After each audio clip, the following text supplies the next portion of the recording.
Easy. All right, coming up next week, we have a week on the BBC and Channel 4 filled with propaganda. Let me read out two documentary programmes that both of those two channels are putting on. On Tuesday, the 25th of August, Channel 4 are running a documentary called How to Avoid a Second Wave, obviously meaning coronavirus.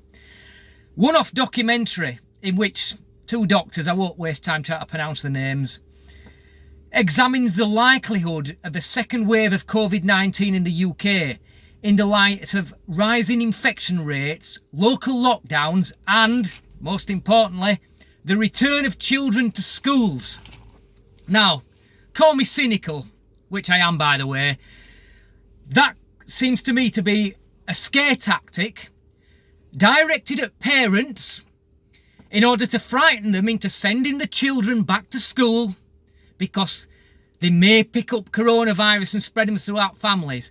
I think that this is also, they are doing this, basically acting as co-conspirators with these militant teachers' unions who are trying their damnedest to keep teachers off of schools by using safety reasons. Of course, we've got a Labour peer, now I've forgotten his name now, and he's actually advising militant unions on how to avoid going back to school and using COVID-19 in the same category as the hazardous chemicals, where obviously working conditions in hazardous chemicals need to be monitored and clearly controlled.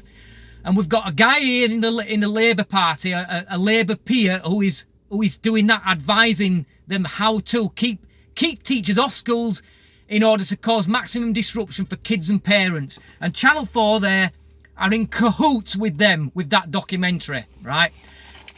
And then on Thursday, the 27th of August, the BBC getting on the act now, and they're releasing a documentary, and this one is called Fighting for Power, Britain After George Floyd.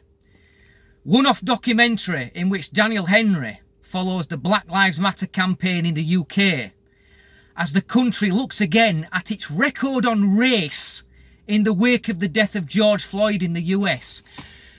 So we now have the BBC, who is actually giving a mainstream platform to an organisation that is clearly Marxist, who wants to defund the police, who wants to basically bring about a revolution by force. They want to implement Marxism in the UK by force.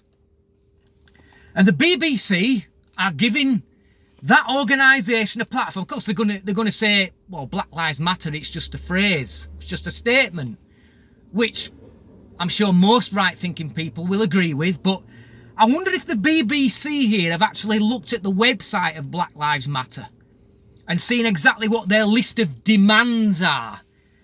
Not wishes, demands.